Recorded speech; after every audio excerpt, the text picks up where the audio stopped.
This is going great so far. So far, excellent. I am the most excited. Welcome to the first ever face-to-face episode of A Better Podcast. Yay! We are no longer live recorded previously from coast to coast. We are one coast recording. And now that I'm sitting across from you again, Kenny, you are hideous. Oh God, I remember why we didn't do this till I got near the coast. Oof. I can't look at you anymore. Yeah, I think we might end the show now. Can I just pretend to be looking at my computer screen like I always am? Like we're talking and I'm like going on Facebook still because you're just saying things. I'm just gonna read this box real quick. Yeah, cover that. Wow, face. Look at that box. God, Jamie, really. We have to address the elephant in the room. There's an elephant in the room? Yes. Well, we're minus people in the room. They are not elephants. They are beautiful ladies. We promise sexy women. We did not. Maggie and Laura, however, due to time constraints, they had to return home, and we did not have time between an awesome wedding and it was great. Oh God, and like just travel and stuff like that to record a podcast. Next time we should try a road podcast. Yes. Podcast on the road. I actually have an idea for that, but I'll talk to you about it. We'll discuss deets off the air. Off mic. Off mic deets. We'll record to you or report to you. Internet community, Stephanie. We'll report to you, Stephanie. Just a step. The mic we're using is like really sexy looking too. I'm digging this mic. I've had this mic since actually almost a year. I got it last November in ye old Cyber Monday sale. So thank you, Amazon. Yeah. And this is the first opportunity I've actually had to use it. And but thankfully, now that I figured out the situation with my laptop, I might actually be able to use it more often, so I won't sound like I'm eating mud the whole time. But you have to stop eating mud to do that, Kenny. Excuse me. I don't tell you how to live your life. Kenny, I'm just telling you, you can't complain about all the worms you're getting if you would... No, the worms are fine. That's not what I'm complaining about. I'm just complaining about it sounds like I'm constantly eating, like, Cheez Whiz and... Other part of this, you might have just heard a motorcycle roll by. Yep, and there continue. He's still going. He's still going. And, there he goes. And... It's going to be really a big letdown for everyone else, though, if that turns out that is not what you heard and just heard us talking about it. If you didn't hear it, here's an example. Oh, yes. So yes, I'm super excited for this episode because I get to see your lovely punum. Oh, this is me petting Jeff's face. I wonder if the mic's picking up the beard stroking. I hope it is now. This is inappropriate. It's appropriate for me. Ladies and gentlemen of the internet, you are... so glad you almost touched the mic with your arm. You are so glad to not like this is not a video. This is no vlog. Oh, don't worry, you'll get that eventually. This is an oral experience. As Kevin Smith would say, oral for your ear pussy. We're gonna give you sweet oral. But I'm excited because this is gonna be a fun episode, as we always say. I hope it is. It will be a better one. It is sometimes. Hopefully, it'll be a better episode. But we yesterday. Oh, I keep looking at the screen. Something else. It's really interesting though. I'm like watching my voice go up and down. It's really distracting. So much so that I've not even talked about my. No, what are you doing? What are you doing? I'm stopping the distraction. But now I can look at the lovely logo on the back of it. God damn it! But yesterday we got an opportunity with our friend Ben, who awesome dude. Hopefully he's on the show one day. Yes. Got to see Suicide Squad. Ooh, you can follow Ben. He has vlogs. Let me look them up. Actually, yes. Let us take a moment. No, I'll look them up. You talk about Suicide Squad. Well, I'll just say he has a lovely vlog. He does a moto vlog where he's on his motorcycle riding around. And a lovely timbre in his voice too. He sounds great. He sounds much better than us. Mm-hmm. Like the way we sound, like the opposite. Yeah, because we sound horrendous. Oh my God. Again, I have to apologize for everyone that hears me and thinks, who the fuck gave a Muppet a podcast? That would be me, and I'm sorry. That would be us. But while Jeff looks that up, I'll give you a little bit of a retelling of yesterday. But yeah, we saw the Suicide Squad. Trying to think. I had thought I've lost it already.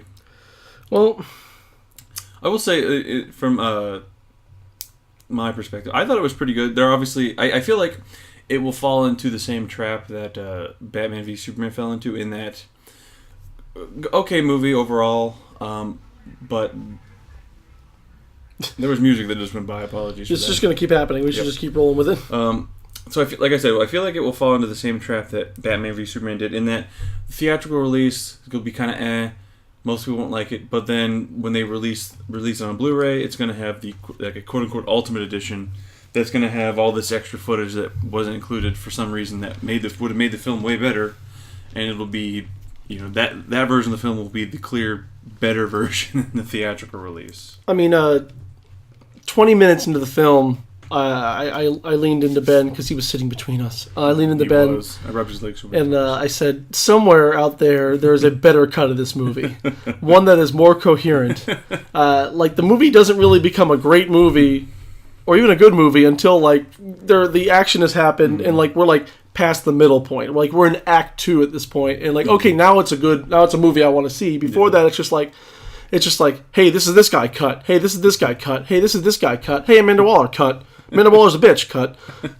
It's just all these jump cuts over and over again. You're just sitting there going, oh my god, there had to be a better way to introduce these characters, with a better flow, perhaps. I didn't have that much of a problem with it, because I knew, being the type of film it was, with the characters you're having, you were going to have these short intro sequences for each character. And I do think that could have been a little better in terms of their flow, because there were a lot of hard cuts. But overall, I thought the way they introduced them was I thought it was good enough. It could have been better, but I didn't think it was bad enough to take away from the film as a whole, or make me enjoy the film less. The reviews online have been pretty staggeringly bad. From what I've seen, I will say there seems to be two types of people reviewing this. Yeah. Because if you look at Rotten Tomatoes, which follows the more of the actual critic scores, and IMDb, which is more of a fan score, it has a 29% of Rotten Tomatoes, but it has a 7.5 out of 10 on IMDb. So I think if you're a comic book fan, I think you're really going to enjoy it. If you're not as much of a comic book fan, or you don't have much familiarity with these characters, because they don't go a lot into their backstories, which I liked, because at this point, every comic book movie that comes out, you have the first act is just backstory and origin. It's the only origin they went into was Harley Quinn. Yeah, which I thought I liked it because it was changed a little bit from the books and from her initial introduction in the animated series. So going for her to have a background story and some kind of origin, I thought was fine, because it wasn't something you'd seen a billion times. It was some new iteration. Yeah.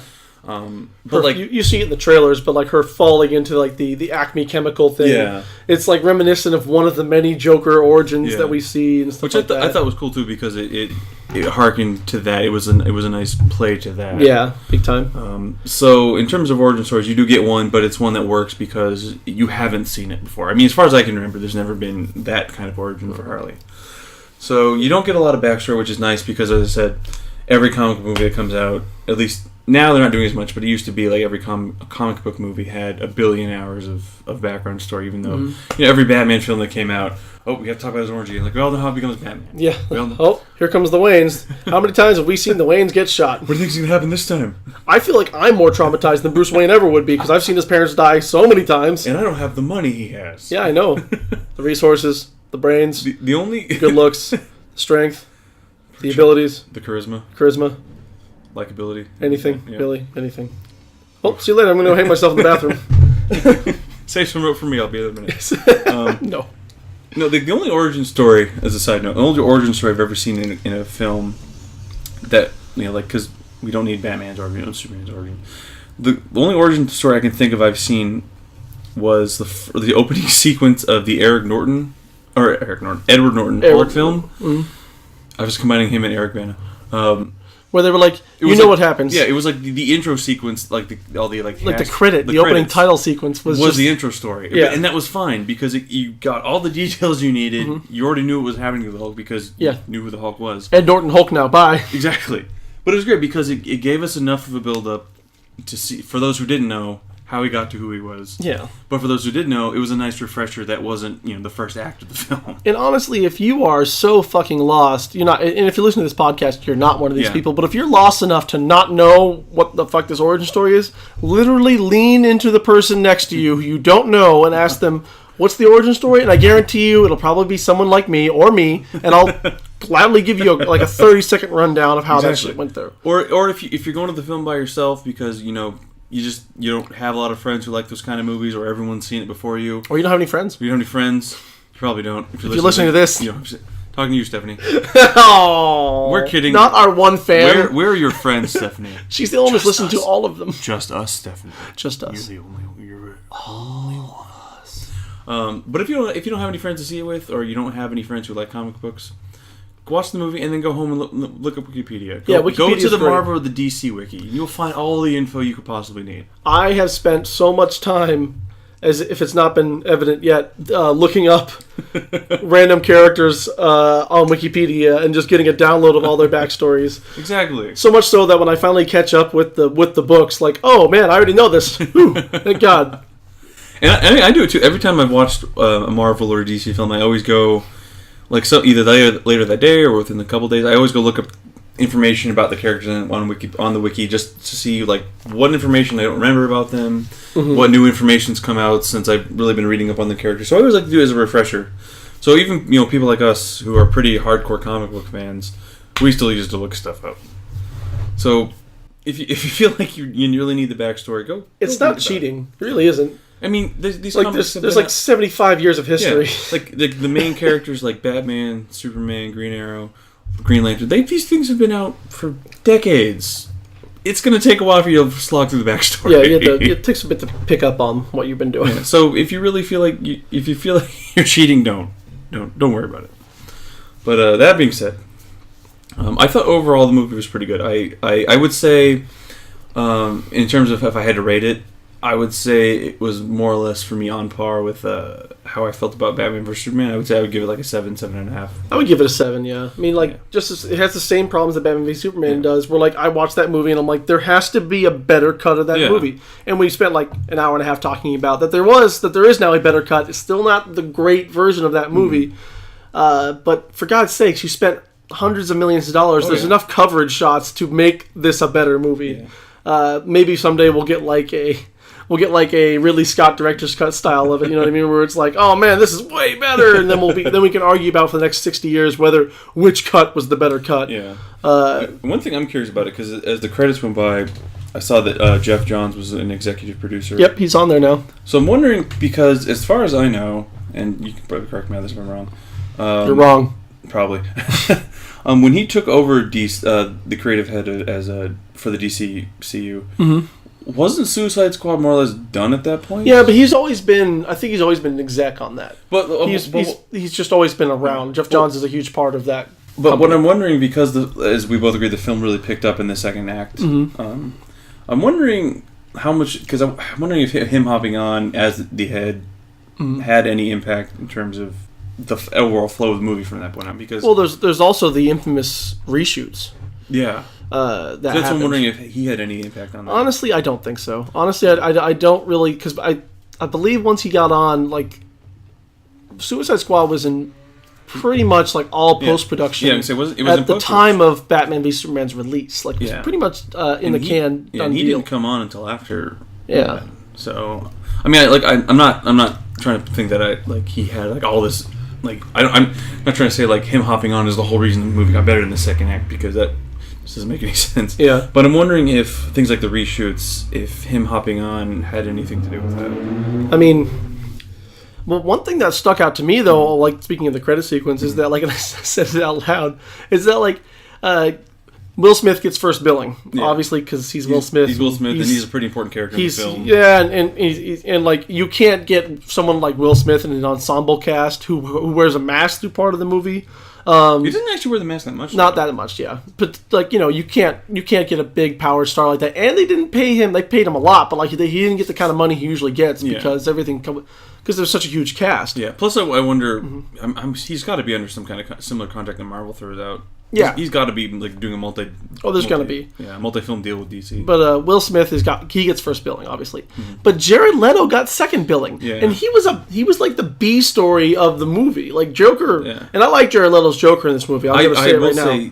But we'll get to that in a second. But Jared Leto got second billing. Margot Robbie got third. Margot Robbie is this movie in a lot of ways. Like, because they go into her backstory. She's the most dynamic character. Mm-hmm. She's certainly the most interesting because they actually make her interesting. Yeah, I will say her and Will Smith, Deadshot, really are the story in this. Like, they're the ones that get the most exploration of their backstory.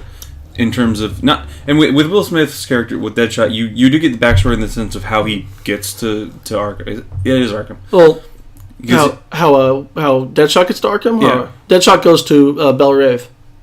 I thought they're all in Arkham. No, they're all at Belle Reve prison. That's the hole. She found a hole and dug him in and threw away the hole. That's as the line goes. I like that. But yeah, you get Belle Reve. I'm sorry. There's many different pronunciations. I'm not from New Orleans. From New Orleans. But no, you get a backstory in terms of how he gets arrested and how he gets caught, which you don't get. You get that with Harley too, but you don't get that with many of the other characters. No, because there's just so many goddamn characters to get. I mean, surprise! Spoilers. 3, 2, 1. Earmuffs. Ezra Miller as the Flash gets a very brief cameo as well, which they did not talk about, as I recall. If I'm thinking of it correctly, they were all over the Batman one because it got leaked. There was that cell phone camera footage of Batfleck's double on top of Joker's Lamborghini. Yeah. But Ezra Miller catches Captain Boomerang, which I thought was great because the Flash and Captain Boomerang that is one of the Flash's weird. Okay, because Batman has a really good rogues gallery. Yeah, like he has like the Joker, he's got Clayface, he's got Harley Quinn, he's got the Riddler. Really, just very well done characters. Stellar villains. Yes. The Flash has Captain Cold, Captain Boomerang. He's playing a lot of captains. Reverse Flash, and who I still say Gorilla Grodd. Reverse Flash should really just be a really obese dude who uses a scooter. No, right? It's just he's on a Segway. A Segway that's battery is only like 10% left. But he gets all like looking over the Flash's rogues gallery. It almost seems like they were like, would this make a great Batman villain? Nah, let's give it to the Flash. Like Central City is littered with the B-list villains who just like are, I don't know. And I think in the recent in the Flash comics Rebirth, there's. The storyline is, I haven't read it yet, but there's like suddenly there's so many speedsters. Yeah. Like it just happened. And then there's dudes who aren't good at speedsters now, but all the Flashes, like there's a panel where all the Flash's rogues are sitting at a bar because they always hang out at the same bar apparently. And they're just sitting there and then the news comes on, it's like breaking news, like speedsters around Central City are just propping up everywhere, and they're like, and one of them just goes, "Well, time to get out of Central City, guys," and they all just leave. But yeah, that was a really cool part of the movie. Yeah. I was like, that was a big surprise. I was happy with it because I'm glad that because at that point they had already shown Batman, capturing Deadshot and Harley Quinn and the Joker, who are huge names in his rogues gallery. So the fact that they actually included the Flash in with Captain Boomerang because that is part of his rogues gallery. I'm really happy they did that because they didn't just. It was a nice nod. Yeah, they didn't just omit this. I would say pretty big chunk of who Captain Boomerang is. Also, it wasn't like Batman caught all of them. No, Batman didn't catch everyone. Yeah. Batman's a good hero. He's become pretty much the mainstay of DC at this point. I would say more so than Superman. He is the mainstay of DC. But no, he doesn't catch everybody. No. She does have that line. She's like, Batman got that one too. It's like there had to be a better way to write that. Well, I mean, at that point, you like show a third villain being caught by Batman. It's like, okay, we get it. Batman's catching everybody. All caught by Batman happened to be in Gotham City at the same time. You'd think they'd stop going there. I know. The really weird thing is that, like, throughout the movie, and for God's sakes, if you haven't seen it yet and you're listening to this, we should probably put it somewhere in the title that we're talking about Suicide Squad. Well, but I'll title it pretty much the Suicide Squad episode. Yeah, spoilers ahead. Spoilers ahoy. Apparently, because this is not very clear due to jump cuts in the film, but they mentioned it much later on that like the course of the events in the city that you see in the trailers with the lightning storm and the flying thing of trash and shit like that. That's like a 3-day thing. It's been going on for a long time. Yeah, that was the one thing I from what at least from all the jump cuts and stuff, the way it looked to me, and probably would look to the normal outside viewer, It did feel like it was like a 12-hour period or something. It's like the June, who is the Enchantress when she's not being the Enchantress, and Rick Flag show up. Suddenly they're in the subway, and they're talking about the thing is right above us. You have to stop, blah blah blah blah. Yeah, and then like we're just supposed to, and then there's like jump cut when that screws up, of course, and we're just supposed to go and like run along with it because apparently that was now a night before, and now we're on the next day, and all the Suicide Squad members are showing up in Midway City. It's like, huh? But like, so this is going on for 3 days. Flash didn't show up. Batman didn't show up. Wonder Woman didn't show up. Well, she wouldn't, but Wonder Woman didn't show up. Aquaman wouldn't. Yeah. But like all these other DC characters that were building, they didn't like show. Like, hey, what's up? This is noticeable.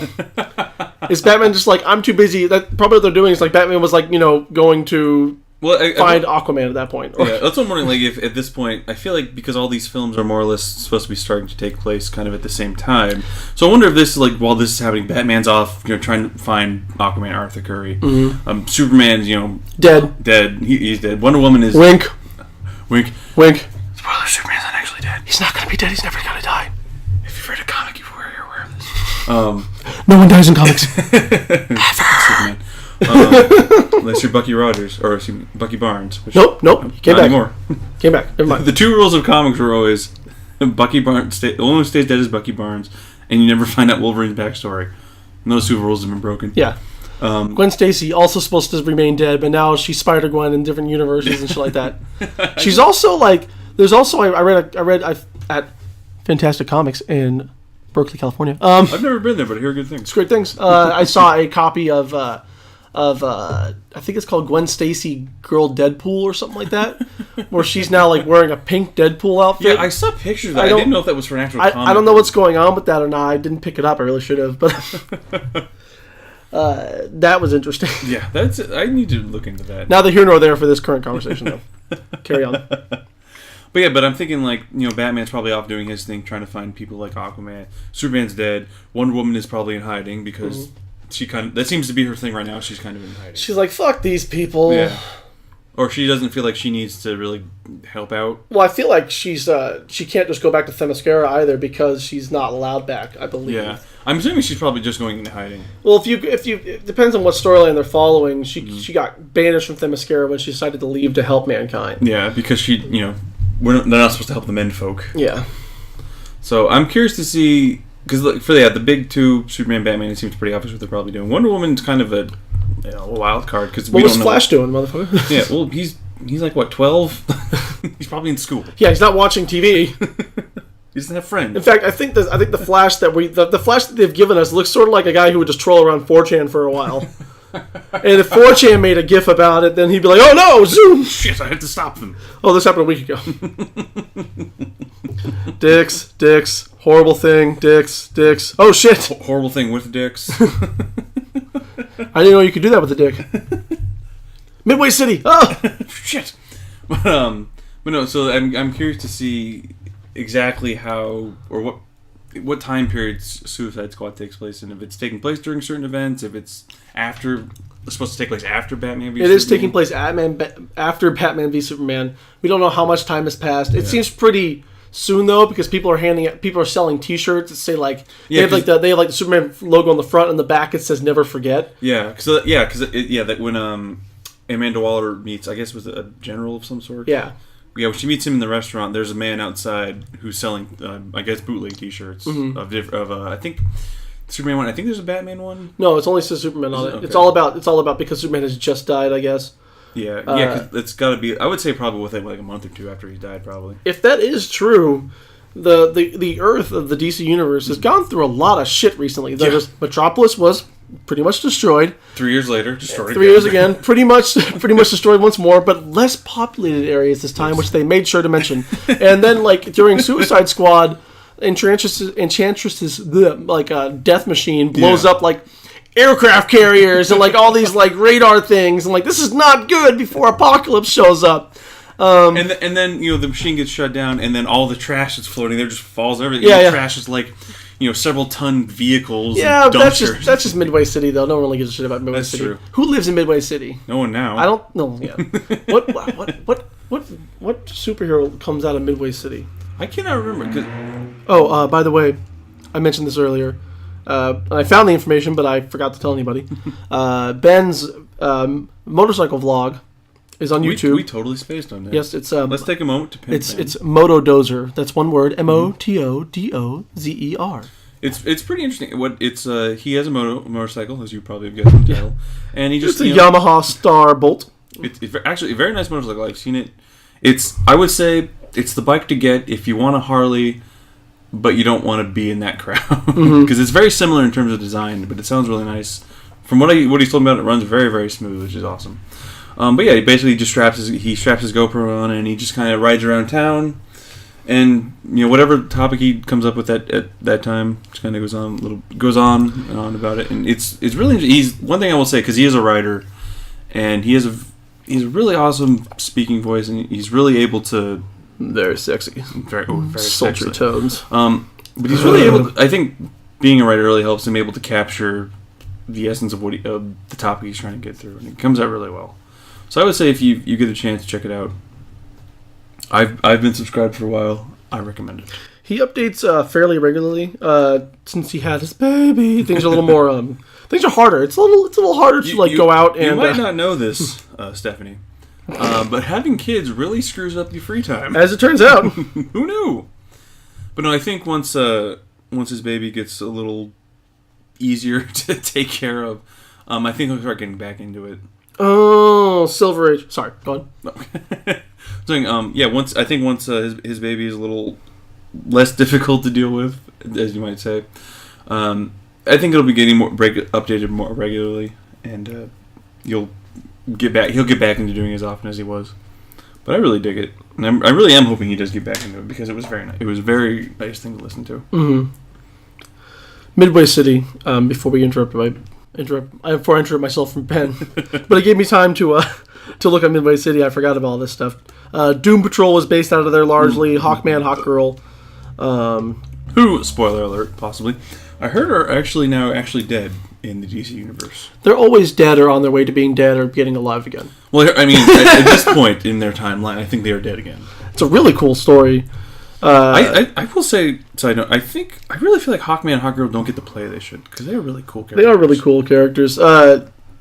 It's just such a crazy, it's a very sad love story in that it's like they're doomed to live forever, reincarnate as themselves again, not remember who they are until one or the other remembers first and goes to find the other one. Yeah. And they're doomed to always fall in love, get separated and die, have to find themselves again in the next life through eternity. It's fucking terrible.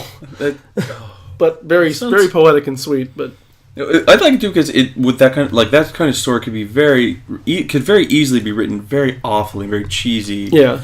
And I've never gotten that with their story. No, as of late, it's very rich. It feels very well thought out, and I really feel like the writers at the moment are really trying to make that kind of story come through well and come through as very meaningful.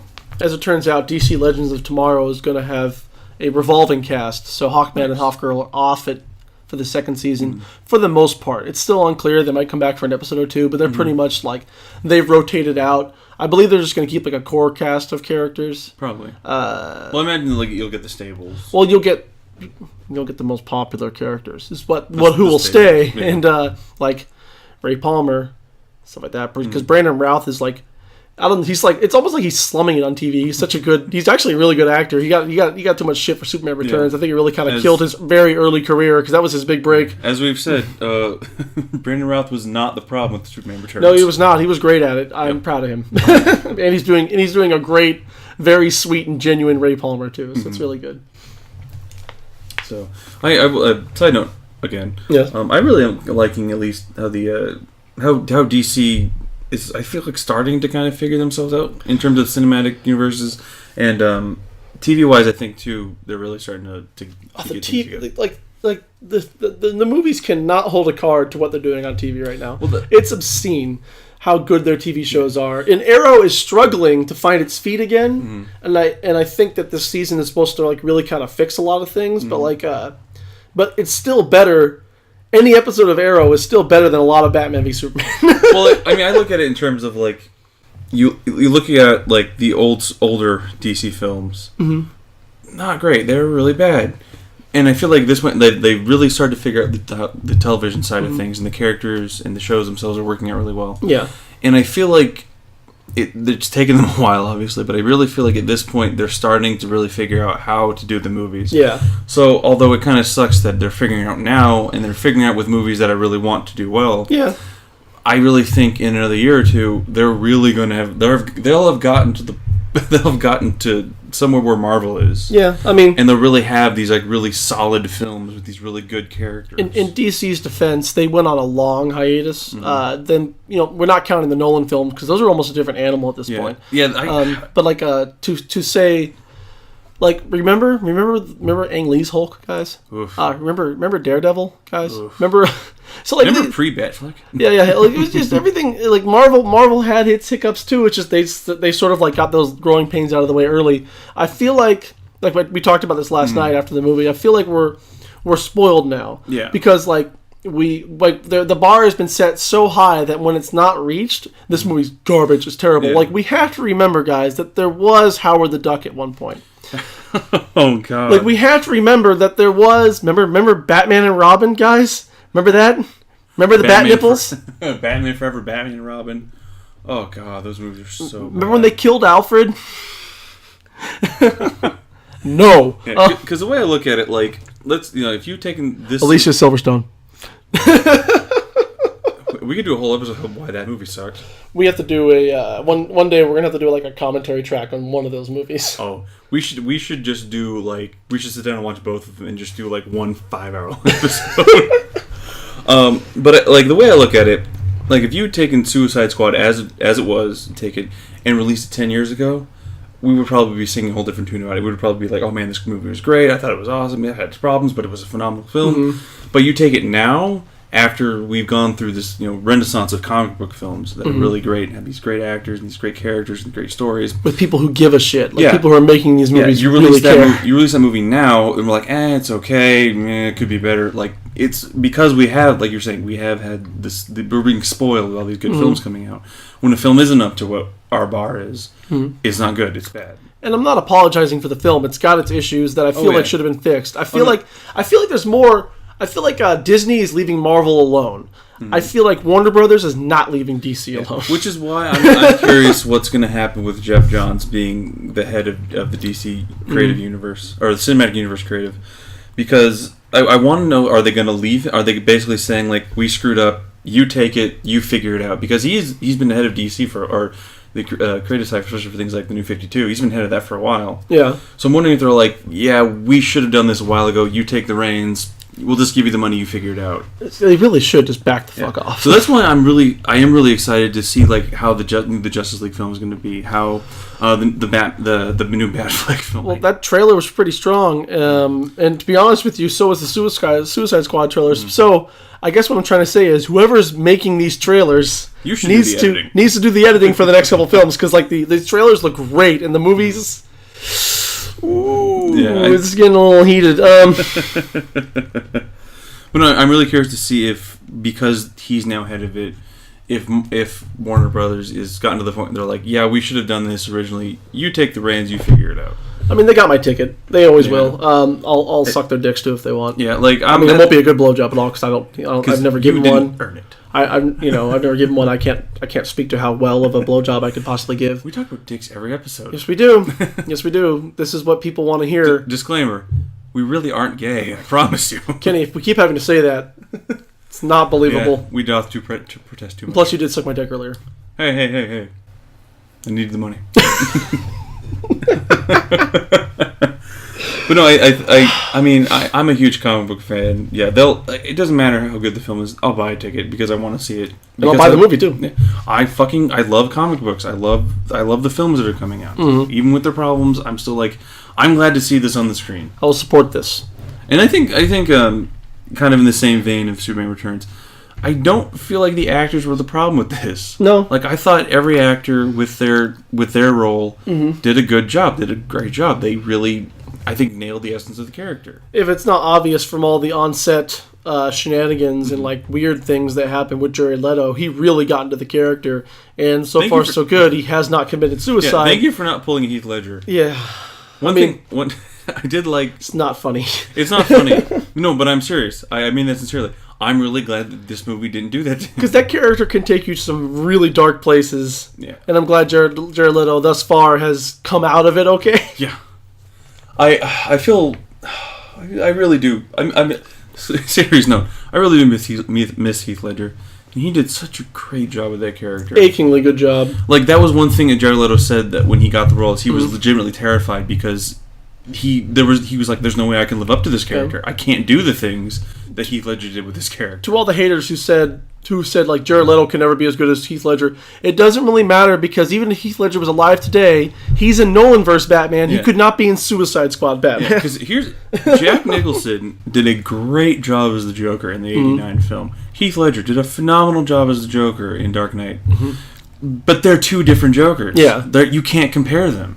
You can maybe compare their acting ability, but in terms of the character itself, you can't compare them. And once again, this new guy, night and day different. This Joker is a gangster, like very much so. Oh yes. But he's also like they have a very Sid and Nancy thing going on. Yeah, oh yeah. Which they play up in a big, and they've always had in the books, but they play up in a big way in the movies. Yeah.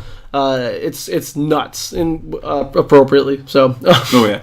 No, but I thought, even though he wasn't on the screen a very long amount of time, I thought he did a great job. I really thought he nailed the version of the character he was trying to get. Like, I never felt at any point, like, it didn't feel like the Joker. Yeah. Like, because that's the thing with comic books that I think a lot of people forget. There are so many arcs that every character goes through. There's so many different versions of those characters. As long as the actor can nail the character for the particular arc they're aiming for, or get their particular version character down, they do a great job. For anybody who's interested in continuity over decades, you have to learn how to turn sort of like a blind eye to what's come before in some regards. How like I've been reading the Green Arrow 75 years thing that Stephanie bought me, and like I read the first official origin story of Green Arrow, and Speedy, which involved Speedy and his parents' Native American servant. Coag, to accidentally crash land on this mesa somewhere, and his Speedy's parents die because they have to. But Coag is okay, and Coag teaches Speedy Roy Harper how to shoot a bow and arrow so we can hunt and fish and all this stuff, and then. Oliver Queen also shows up the Mesa before that. It's complicated. It's not a good origin story. It's fucking awful. But it's just sort of what we got in the Golden Age. Yeah. In that, like people. There's not a lot of people who are like Golden Age diehards anymore because they've died hard. And sorry about that one. I felt bad about that one saying like coming out of me. They've died. They're gone now. So people are more like wax nostalgic about the Silver Age. And like in my opinion, the Silver Age is when shit got really interesting anyway. That's when things got a little more hard hitting. Plus, it feels like for a lot of characters, because there's so many characters in both universes, got to the point where like we have this character, we want to do stuff with them. We just need to get the origin out of the way the right way. So let's just do a thing and then we'll just jump into it. It's just it was the original Green Arrow origin story is convoluted, weird, and by the way, the one brown guy dies at the end for the two white guys because this was the 40s. So but to be fair though, it was the 40s and they did include someone of color. Yeah, he was brown. So there's that. Pretty progressive, I would say, for the time period. I mean, they kept calling him an Indian. And well, you know, whatever. Even though he's an Indian manservant, he still had feathers on his head and dressed in skins, because that's what Indians look like. That's what you did, apparently. Oh God! But the point we're trying to make is that the comics have been around. Some of them for almost 8 decades at this point. And how many times they've rebooted the universes? How many times they've retconned throughout the decades. You have to. So you're not going to find one cohesive story over a 75-year period for these characters. You're going to have to be willing to forgive and forget a level of stuff. Yeah. Like you're not going to get the same Joker over and over. Exactly. And over. Like if you took Jack Nicholson's Joker and threw it in The Dark Knight or threw it in Suicide Squad, he would be a bad character because he would not fit. Honestly, it would be a very distracting character because in like a Suicide Squad, especially, that would be hilarious. Internet, if you've got the time, when Suicide Squad comes out, so you can do this pseudo legally. I want to see a super cut of all the Jared Leto scenes taken out of Suicide Squad and all the Jack Nicholson scenes thrown into Suicide Squad. I feel like that'd be amazing. Get on the internet. I trust in your goals. I trust in your wisdom. Take that back. I don't trust you at all, but I know you can do this. I know you can. So Stephanie, get on that. Yeah, chop. But like, if you take those characters and you take them out of their universes and put them in other universes, like they're not going to work as well. They might still work a little bit, but they're not going to work nearly as well as the characters are supposed to be. Yeah. But the way I look at it is, like, you have to look at the arc they're trying to portray. Like in Suicide Squad, you need to look at the arc of that particular Joker. Does it match the arc from the comics? Do you get the impression of the way that Jared Leto plays the Joker that it is that Joker? Jared Leto is playing the Joker. I mean, and there's no one quintessential Joker. There's many Jokers that I love. Mark Hamill's a great Joker. Oh my god, he's one of my favorites. If I had to have a past, I prefer to be multiple choice. Exactly. So it's just the way it is, you know. So that's just so you can. The Joker just has to be chaotic. Mm-hmm. He has to be the antithesis of Batman. Yeah. He's exactly. If Batman is order, Joker is chaos. Like the Brandon, who we saw at the wedding, our buddy Brandon said it best, where he goes like, "I'm so afraid of the Joker because if I walk down the street, I don't know if the Joker would just stab me, hug me, or just walk by, because he could do any of those things, and all of them would be appropriate for his and more character. of them, any of them. He could do anything to you on the just like." He's like the quantum mechanics thing, the Strangelets. Yeah. You've heard about that? I think so. It's like this weird particle that we don't know what it does, but basically something can go through it and the other side could just spaghetti. Like it doesn't we don't know what's going to happen. Completely. It's like the chaos particle. It doesn't make any sense. We don't have any logical reasoning for it, and that's what the Joker is. So as long as you can make your Joker that guy, which there's a lot of ways to play that guy. You've played a really good Joker. There's only one way to play Batman, or a couple ways to play Batman. But you know, there's many different ways to portray a Joker. Exactly. I love that tattoo hand thing. Oh, that was so good. He's got like his Joker Harlequin smile on his hand, and he puts that up over his mouth. It's fucking every time he puts sinister his hand over and someone's creepy. mouth, it looks so good. I will say I was worried about the tattoos because I saw a shot originally of the Joker with the tattoos, and I'm like, they just looked really weird and out of place, and why would the Joker have tattoos to say ha ha ha? Yeah. But the more I thought about it, I'm like, Joker's a really weird dude who doesn't do shit that makes sense.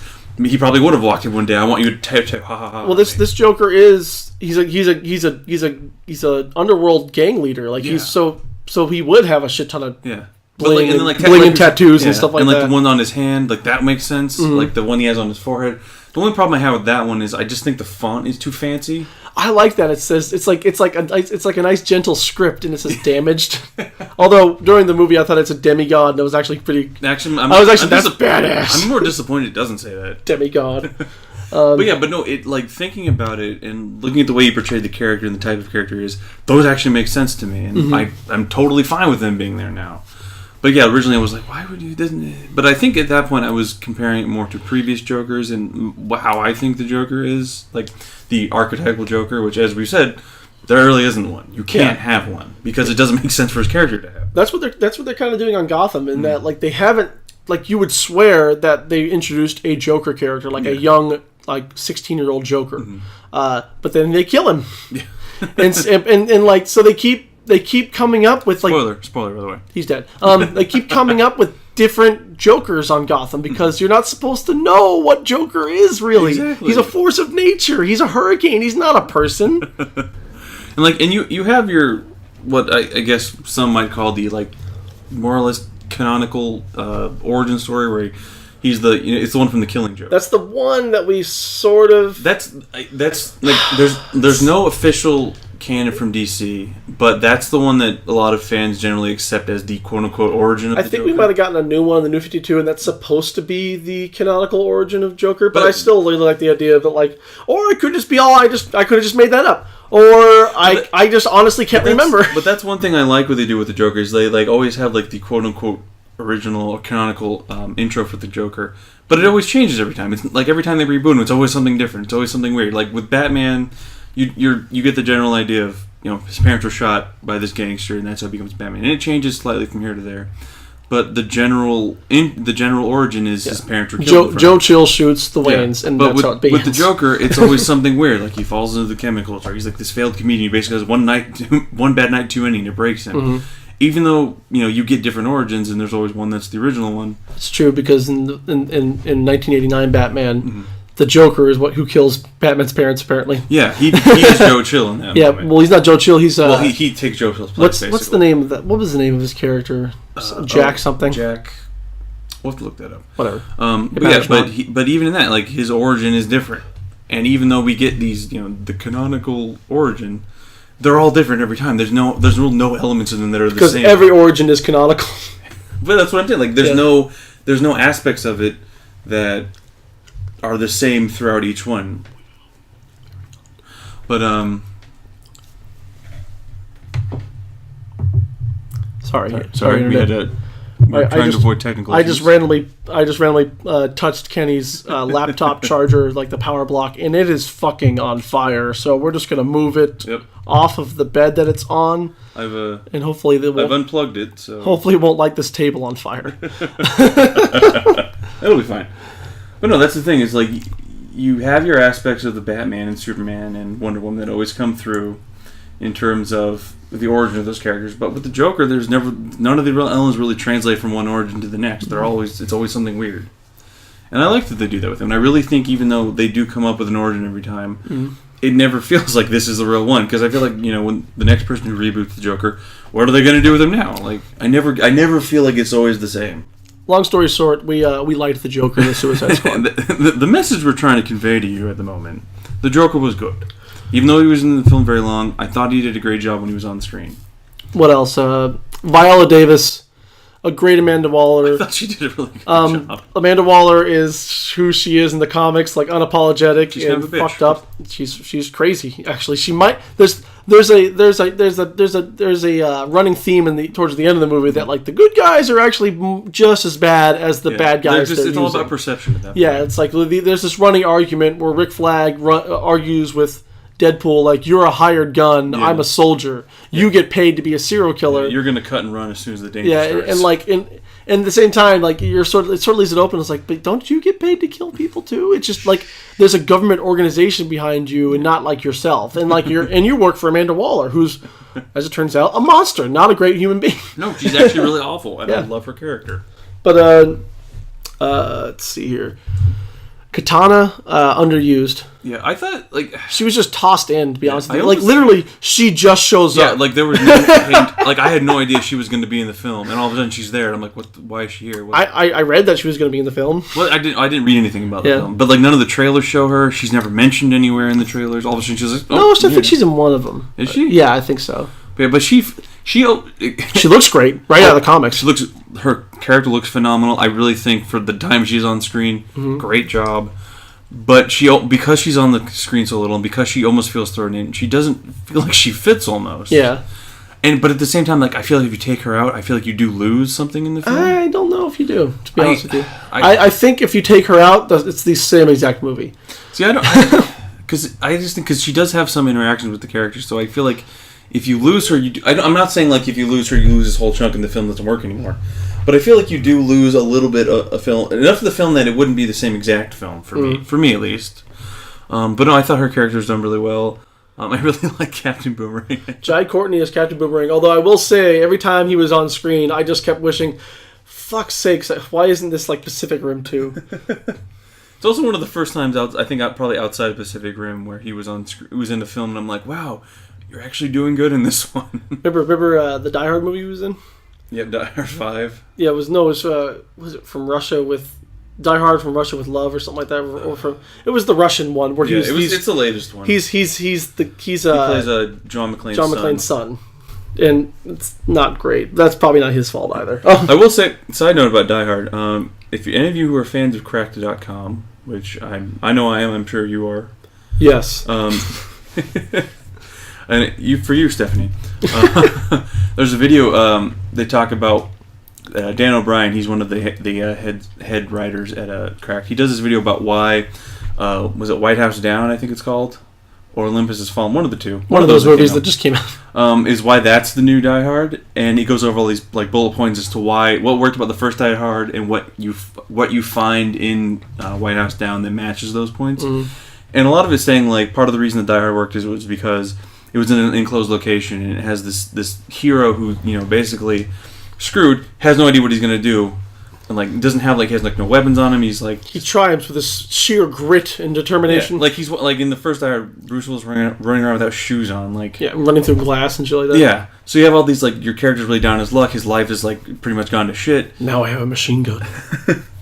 But you look at those things in the first Die Hard and you see why. But then you watch the latest Die Hard and it's like he's a super cop who's basically invincible. Who's just the world is now his playground. Yeah. John McClane at this point in the movies is no longer like this. He's not this down and out cop who's basically this close to being fired. We know he's gonna triumph because we know he's capable of just about anything. Yeah. Apparently, it's now the film's just become how does he do it now basically. Yeah. So I feel like complete side aside to what we're talking about. If you took John McClane as he is now, but you put him in as the Die Hard 1 type scenario, I think you get a good Die Hard film. I think his character still works. I think they just need to stop thinking bigger. I think they need to go back to thinking smaller. Or just stop. They can probably just stop. No, I want one more. One more Die Hard. But no, I thought Jai Courtney did a really good job with Captain Boomerang. I also thought he looked a lot like Tom Hardy, who was originally supposed to be Captain Boomerang, but I think filming conflicts with Mad Max took him out of that role. Yeah, but I thought he looked like him. But I thought he still did a really good job with the character. I like how he's pretty much always drinking a beer, and his fetish is pink unicorns. I don't recall that from the books. But I'm so good. I don't hate it. I think it's great. I thought it was great because they only really mention it a couple times, and because when you get the intros of the characters, he names it Pinky. When you get the intros of the characters, you get their name. I think some blurbs about them. Yeah, their real name, their stats, their criminal alias, and there's stats about why they're in jail and the horrible things that whatever talents they have. And one of them it says fetish is pink unicorns. The only time it ever really comes up is when they get their boxes of their stuff before the big mission, and you open it, and he goes through stuff, and he finds his stuffed pink unicorn. He kind of looks around. He looks around, shoves it into his. And then at one point they do a couple of gags with the pink unicorn. And then at one point, they're running toward the building where the final showdown's going to happen, and he gets knocked over because of this army of zombie things. I don't know what they are. Yeah, whatever. But he gets knocked down from him, and the pink unicorn falls out of his jacket, and he kind of freaks out for a second. Looks around again, shoves it in the back of his. But I liked it because they mention it, and the times they use it's really funny, but they don't overuse the gag. Yeah. So I thought that the way they executed that was really well. So I thought his character, I did a great job with his character. Like I said in the beginning, the characters were not the fault of this film. I thought everyone did a great job. It was just really kind of a mishmash. In that, honestly, the most fault I find in this film is the editing. I feel like the editing was a huge problem. I feel like that seems to be a theme of the DC film. There had to have been a better cut of this movie somewhere. So I think it's going to be a similar situation as they had with Batman v Superman, in that we're going to get a quote unquote Ultimate Edition. Yeah, but we didn't get a whole recut. I feel like in this one we definitely do. Well, no, I think the first half of this movie is a goddamn mess. Well, I think what's going to happen is they're going to release a more of a director's cut that's going to have more footage, but because the film's only about 2 hours long as opposed to Batman v Superman, could have been longer. That's what I'm saying. We're probably going to get a 3-hour cut of the film, but because it's going to be so much because it's shorter compared to what Batman v Superman was, we're going to get an extra hour of footage. It's going to have all this backstory. I don't know if they'll go that crazy. Well, I mean, I'm just speaking. I don't think they're actually going to. And I wasn't even looking for backstory. I was looking for appropriate flow between scenes. Not necessarily backstory. We're going to get all this extra footage that's going to make it flow better. It's going to give you a better idea with each character and be more of a coherent, cohesive film. Yeah. Not to say that I felt like the film was incoherent, didn't make any sense. I thought it made sense. No, the first half of it doesn't make much sense. I thought it made sense. I didn't really have... I mean, you can follow, but, the way that it's done is, it's almost like a... it's like someone's first film. There's too much trust in the audience. There has to be some kind of hand-holding a little bit. I guess for me, because I don't need that much hand-holding when it comes to these kind of films, I didn't really have a problem. whatever exposition we get is very showy. Yeah. I mean, excuse me, it's very telly. It's the bad kind. You want to show stuff. Like, Marvel's really good at that. Like, a character, they can boil down a character's attitude with, like, 2 lines. Yeah. They do that all the time. They introduce someone who's brand new, and they don't really have to give you much. They just give you something, and you're like, oh, I know what this guy's about, or at least I have an idea. How interesting. I can't wait to hear more. For this one, they're like, da-da-da-da-da. His weakness is da-da-da-da-da. Oh my god, da-da-da-da. Blah-da-da-da-da. It's like there's bullet points. It's like the writer had like whoever was taking a pass at that part of the screenplay had like the Bible, the DC Bible bullet points for all these characters, and just was like copy paste. Well, I think the problem with, or not the problem, but the reason that came out in the way it did is because when you're really meeting these characters for the first time, you're meeting them basically through a briefing between Amanda Waller and the general she's talking to. So the way that they're exploring these characters is you're basically having these 2 people sit at a table saying, here's this person, here's their what's the word? Here's their dossier. Yeah. Here's all the information. And you're getting it as though someone's talking to you, because the scene is, Amanda Waller's explaining to the general who these people are. So, and I don't necessarily, I don't excuse them for doing it, but I get why they did it, because the way you're getting it is in that capacity. However, there's a better way to do that. No, what I think they could have done is here's the file on Deadpool, or here's the file on Deadshot, and then give you a little bit of info, like have her talk a little bit about him, and then you go into the scene of like him, being Deadshot. Would you get a little bit, but I think you could have gotten more with that. So I agree. Like, the exposition was a little too tell versus show for me. And I feel like they could have done more with showing you who these characters are and what their weaknesses are and stuff like that. But again, I feel like the editing process had a hand in that not coming out coherently. Like, one thing I was worried about was how they were going to portray Harley, because in her character now, she is very like self-sufficient. She is very like kind of quote unquote master. Her character in the books, she's not like hyper dependent on the Joker as much. Yeah, she still loves him because she's crazy, but also she doesn't because she's. But she's found her own like inner strength. She's able to support herself. It doesn't have to have the Joker around. All the time. She's not Harley and Quinzel anymore. She's definitely Harley Quinn still, but but like in this one, she's her own person. Basically. In the movie, she's definitely still codependent. She loves him to death. I like how like you.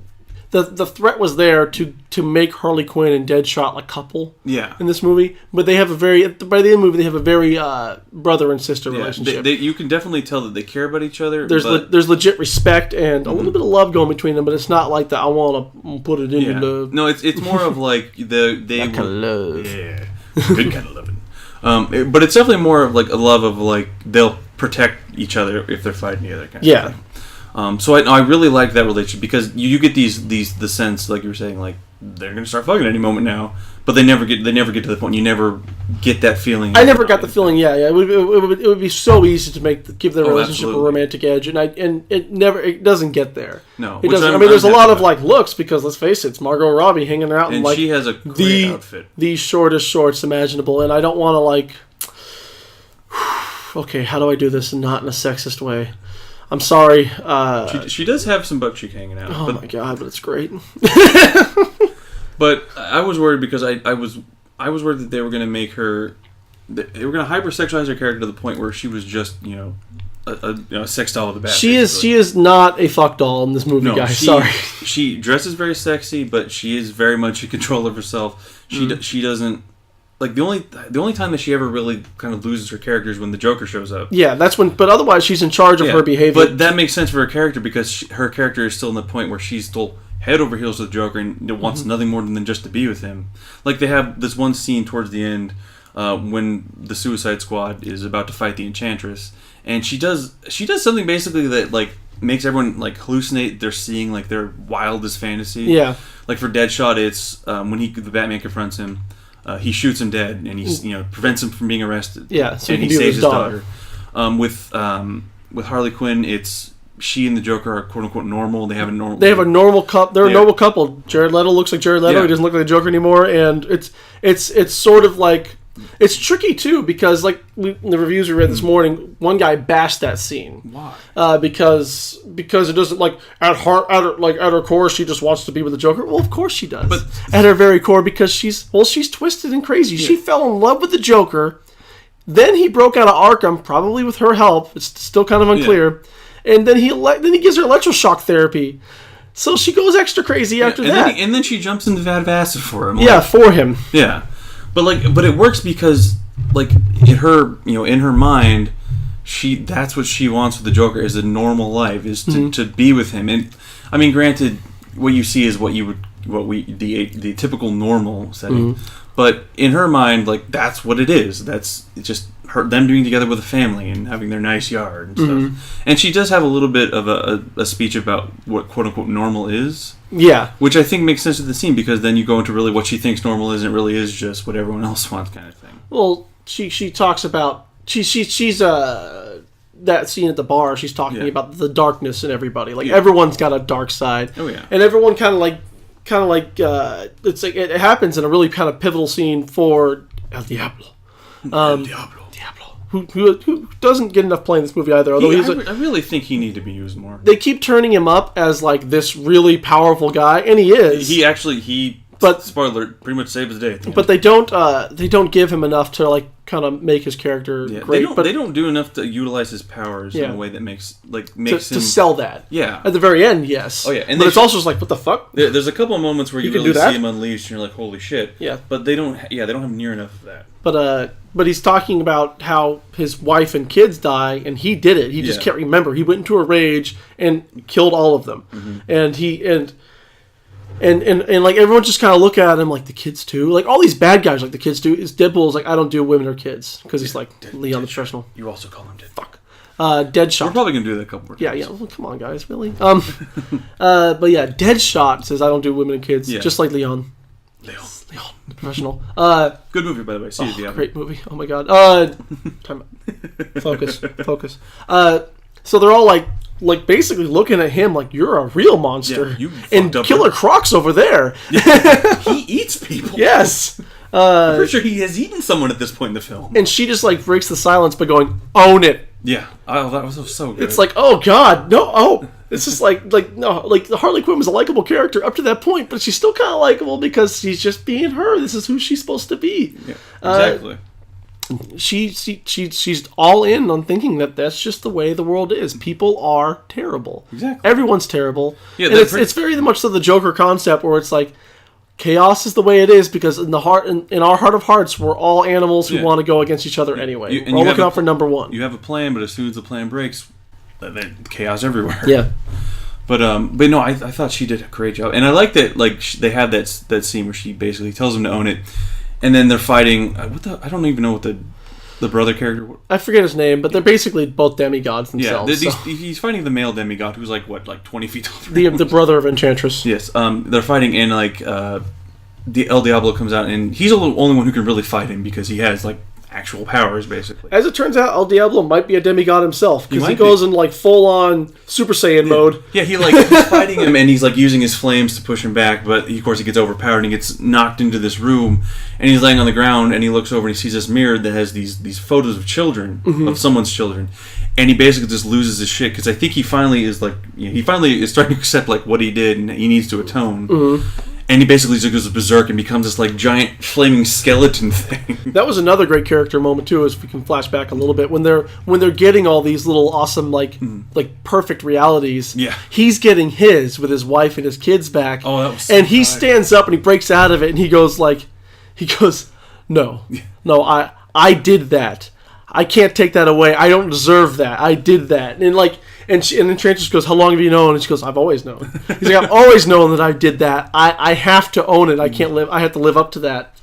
And it sort of snaps everyone out of their trance. Because he's the only one who really like when he sees his reality, he's like he really realizes this is not real. This really isn't happening. Because I killed her. That was a really good moment. It was really good. They gave him a lot of good moments, but like I feel like still his character, or at least his power set, could have been like just pumped up a little more. It's hard in an ensemble piece, though. Yeah, I do get why they did it though, because part of his whole story is that once he went to prison, after he also immolates a whole bunch of inmates, which you see in the film. After that, though, he has this come to Jesus moment. Yeah, he's basically like, no, I'm a pacifist. I won't use these powers anymore because all they do is hurt people. Mm-hmm. And the whole film, like, they're trying to basically pump him up to the point where, like, he just goes berserk and uses his powers. They're trying to get him to break out of that. Yeah. And even when they're fighting, like, tons of these zombie, what the fuck they are, he still won't break out of. He still won't fight because he's worried about going berserk and just laying waste to everyone around him. He's keeping his cool.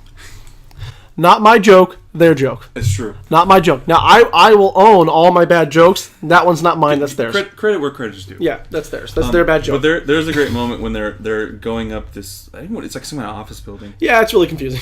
They're going up this office building, basically. They're in this building, they're walking. And there's all these creatures that are up on the upper floors that they're trying to destroy and get past so they can get up to the top to rescue Amanda Waller. And they can't do anything about it because there's too many and they don't have enough firepower. And so Deadshot basically starts provoking him. He's like, I'm touching you. And, touching you, bro. Oh, I'm touching you. And then he basically just freaks out and just shoots flame all on like the top 3 floors above them. And there's the apologetic, whoa, I was just trying to get you there, bro. Because at this point, everyone doesn't actually... I don't think everyone believes that he can do the things. Well, they know that he can control fire because he's showing how he can manipulate it in like a smaller But I don't think they realize how powerful he really is. So if you really like the girl and you could you light her cigarette with your pinky? Because that'd be classy. That was such a good moment.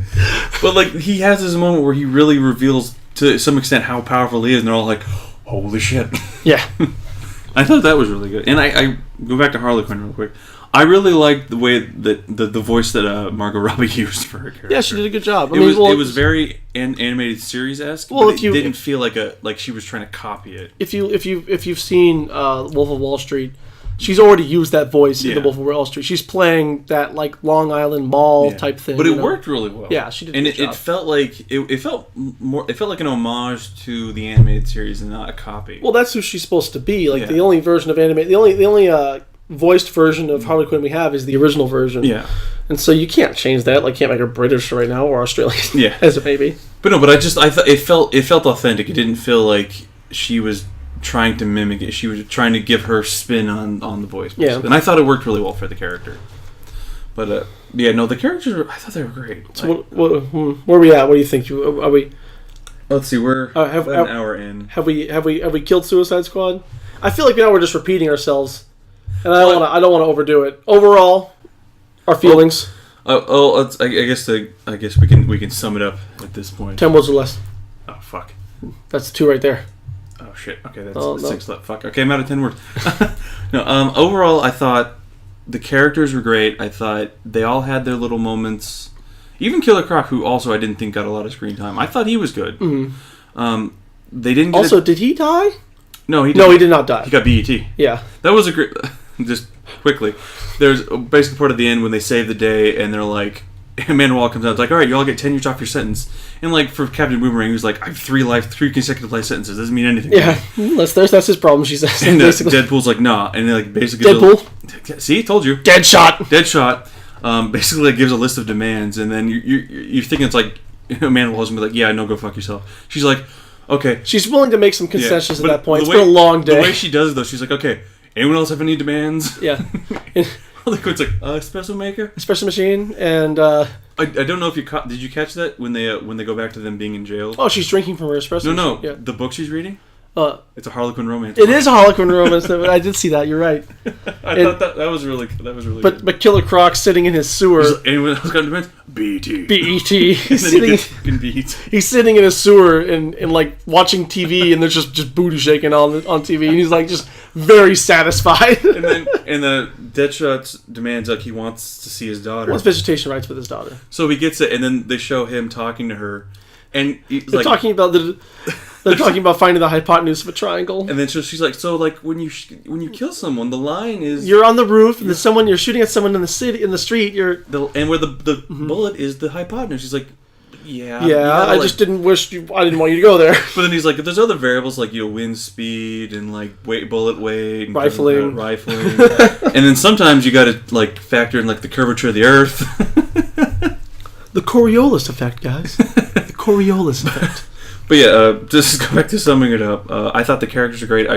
I really think each actor did a great job with the character, and I really think they captured the essence of those characters and how they function with each other. Mm-hmm. I thought their interactions were really good. I never felt like any of the whatever dialogue they had together.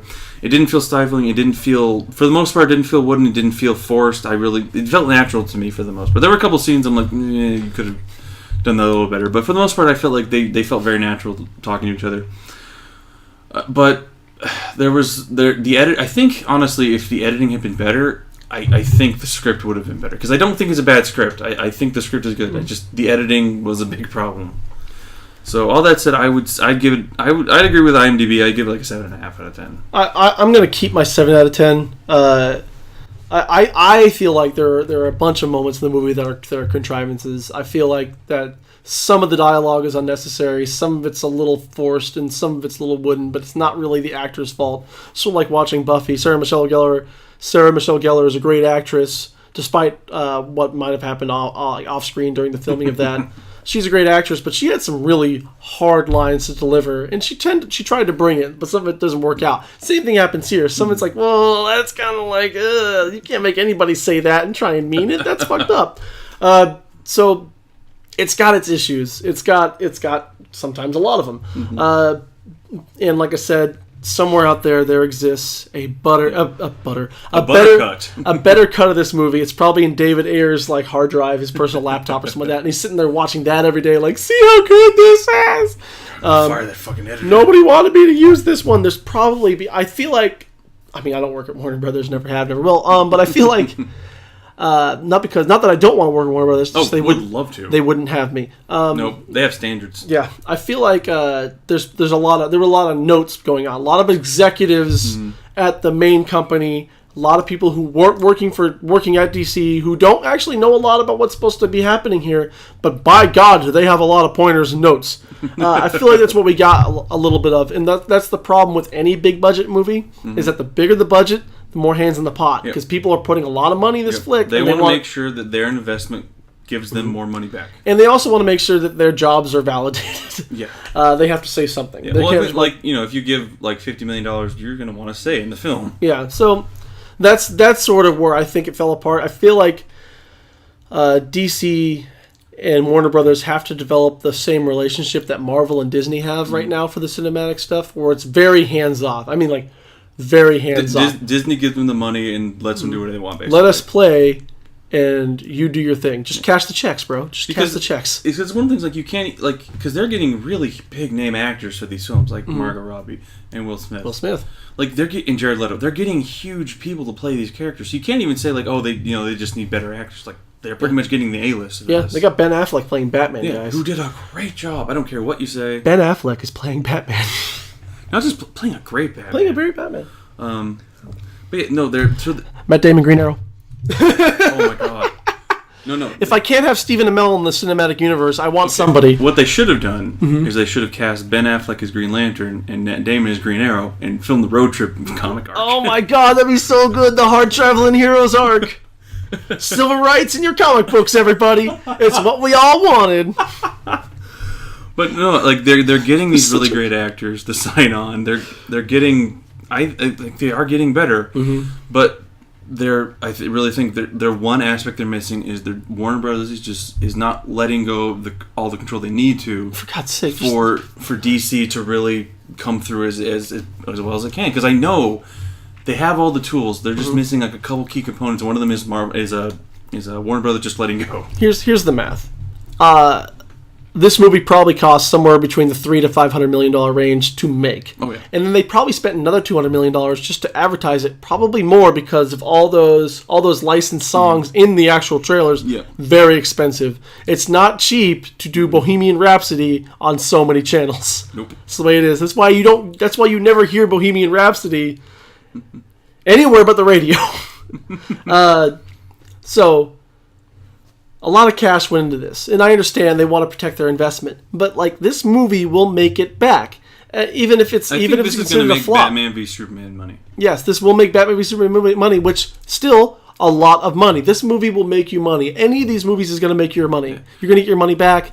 So just stop, because you're making it worse. I feel like that's the thing that Warner Brothers is just not getting. Is like they still haven't figured out these movies will make you a shitload of money. You will never be broke making these films. And I really think they're still having, like, I don't know if it's going to make money, guys. Like, they still have that guy who's at the way top of Warner Brothers saying, oh, I don't know about this. And that guy and they as an organization need to let go and say, you know what? Just do your thing. Or you can just do what everybody else is doing right now and get Chinese investors and have one scene in China. That's it. That's what you got to do. That's all they want. That's only the notes they have. Exactly. Let us have a couple of our actors in the movie and a random scene in China. Exactly. That's what we want. Problem solved. But I think we can teach Ben Affleck Chinese. Exactly. He can learn. He's fine. He's a smart guy. Yeah. He's way smarter than Oliver. Way smarter than Oliver. Handsome. Oh my god. Anyway. Sorry. But no, I think that the thing I've gathered from Suicide Squad and Batman v Superman, DC has all the parts it needs. It's got everything it can make. It's got the money. It's got the actors. It's got. I would say, even though the editing I don't think shows it, it really does have good scripts. They just have, like, that one thing is Warner Brothers needs to let go, and until that happens, I really think you're going to get these films that they're good, but not as good as they could be. They're good, but they're not great. They're always going to be that one step below, like, a great DC film. Yeah. And I think, I'm hoping with Jeff Johns being at the top, they'll have a better chance of that happening and really getting full speed ahead with these films.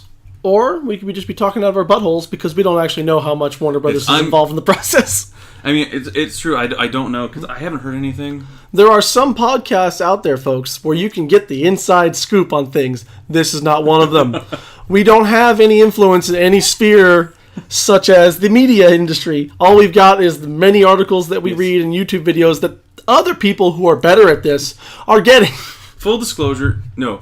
None of what we're saying is 100% verified. These are all just speculation on our part. So if you came here looking for news, what is wrong with you? Yeah, we're not. This is on you. We're not a real news organization. We're not going to bring facts. We're going to bring facts as well as we know them, and we're probably going to be wrong a lot of the time.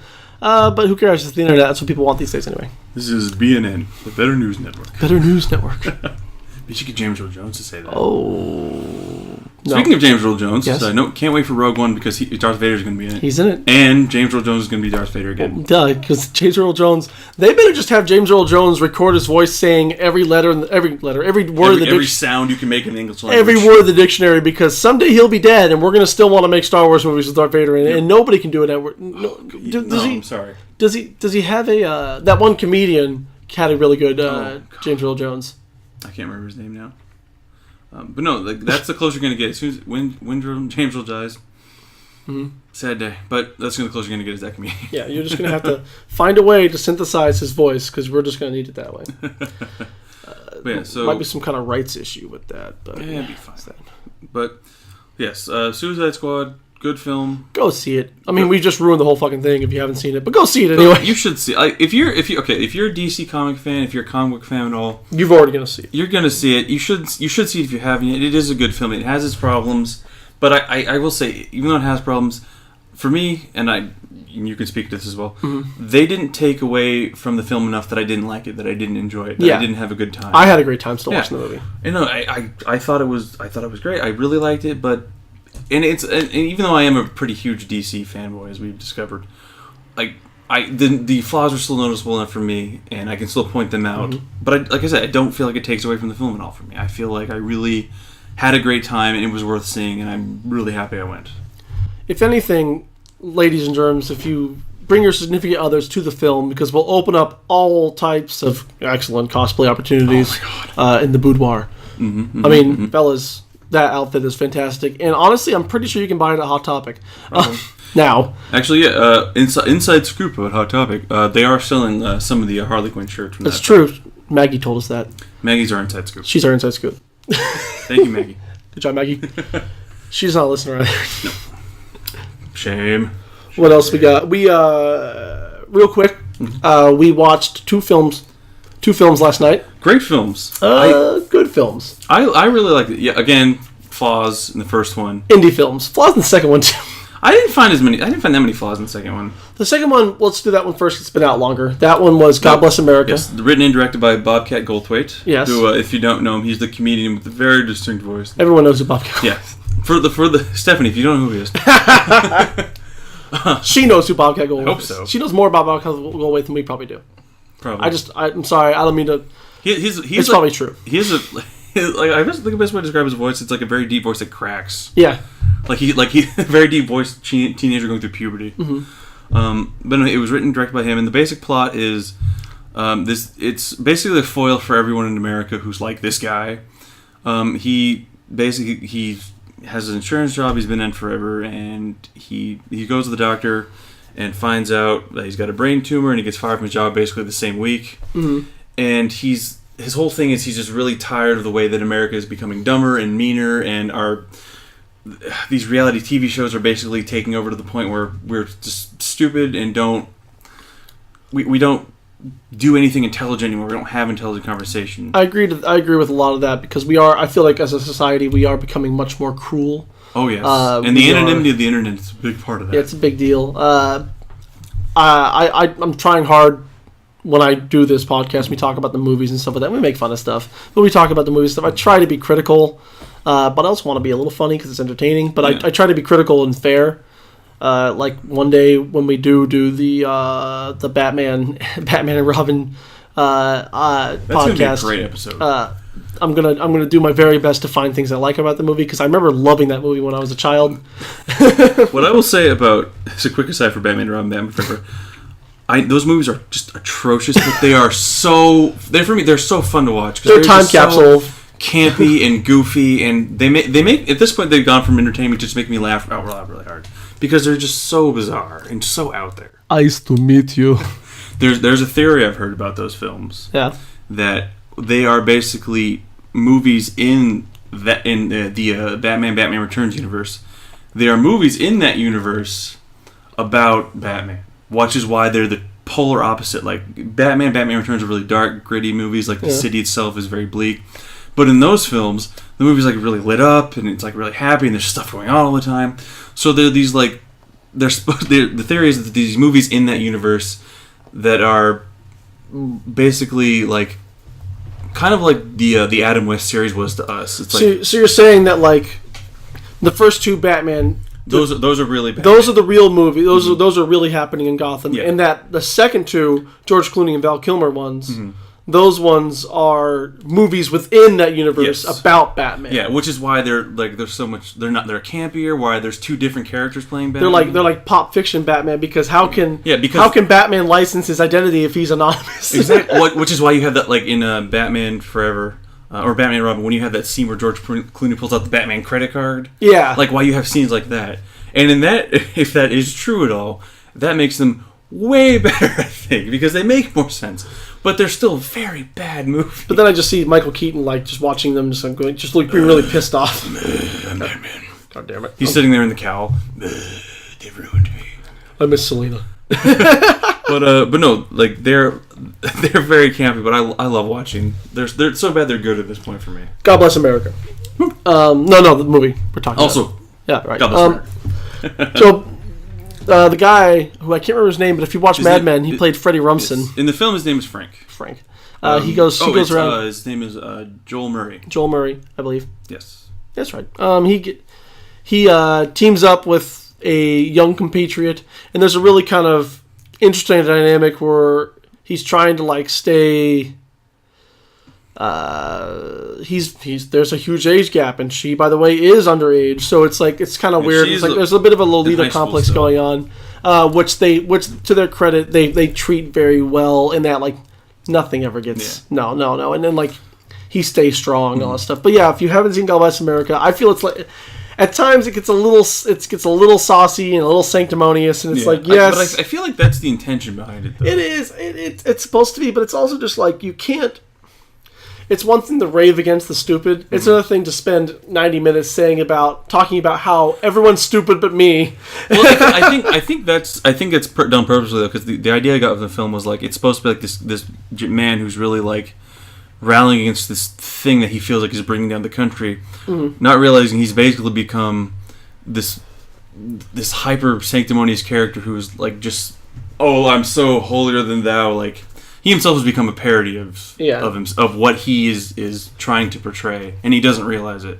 But I think the best way to describe the film is the opening scene is he's attempting to go to sleep because it's like 1:30 in the morning because he has to work the next day.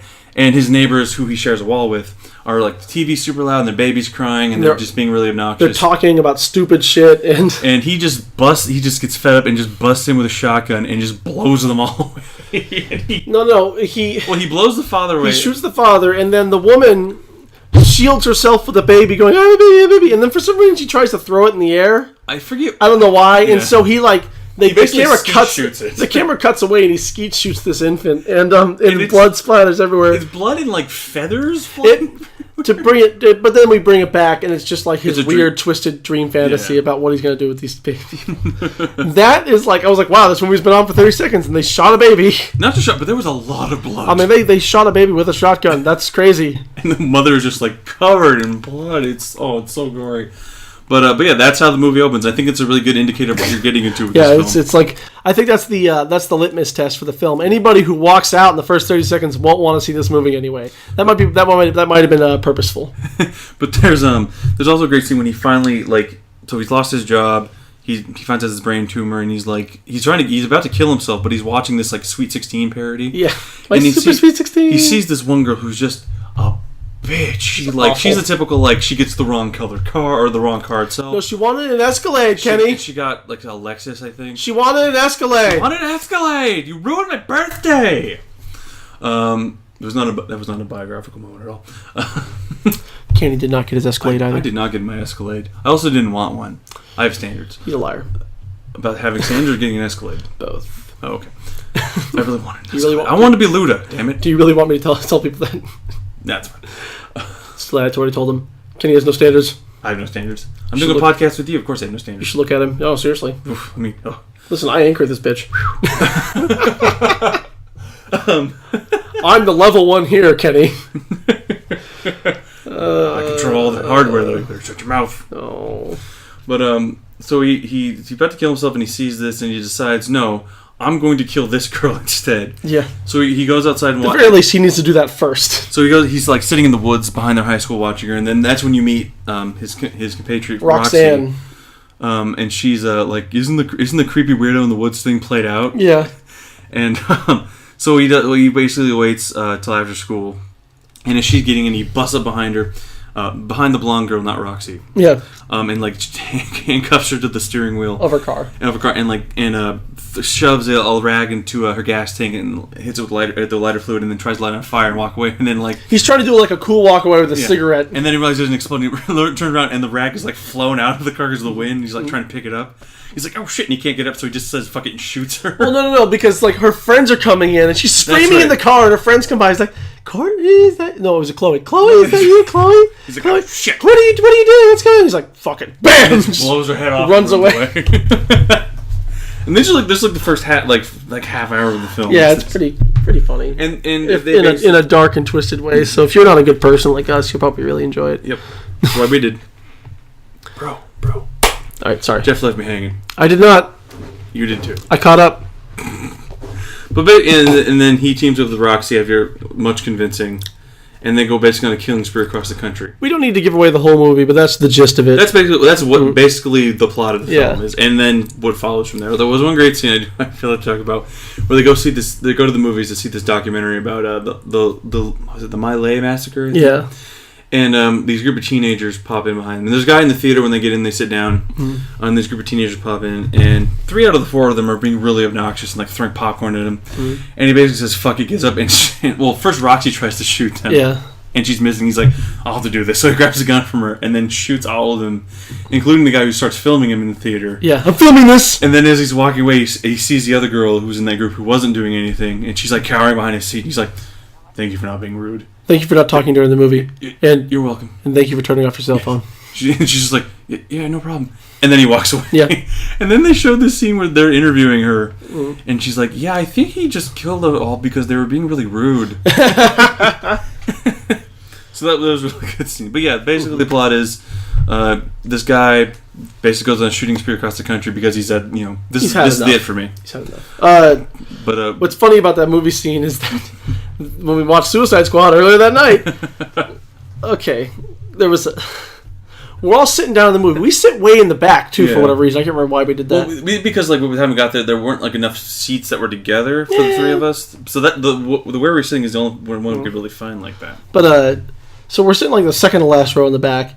And, behind me, this guy has his dog to the theater. His dog. And I can't tell if it's a service dog. I don't think it is. It was really good. It sat down most of the time. Never made any noise. Occasionally it bothered me because it was right next to my head, so it would occasionally move, and I would just hear this clink, clink, clink from a collar because you can't see it very well. Yeah. This is important because there's people coming after, and they are also loud and obnoxious people, a la the people from God Bless America. But we don't know that yet. Well, actually, one of them was. It was one girl who just would not shut the fuck up in that group. She was bad. And she was loud all the way through.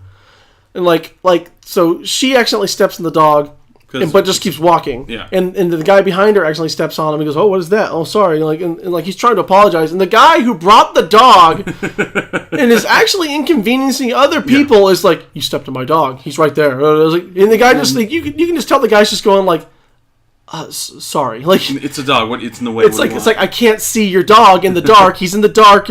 It's a movie theater. I couldn't see and why would I think that in the middle of the aisle there's a dog? Yeah, I'm not gonna go to the theater and be like, "Oh, better watch out for some dogs in the theater." Yeah, it's come on, man. And it might be a service dog. I don't know, but there has to be a grain of salt. If at the very least you can go, "Hang on, guys, my dog's right there." Yeah. Or, hey, watch out, there's a dog here. I feel like that's your responsibility. Yeah. It's not everyone else's responsibility to look out for your invisible dog. Especially when your dog takes up all of the walking space and was a dark furred dog. Not something you could really see in the theater. I couldn't even tell you what kind of dog it was because I could not see it and it was right next to my head. Exactly. So, it's, okay. Mm-hmm. But then the girl...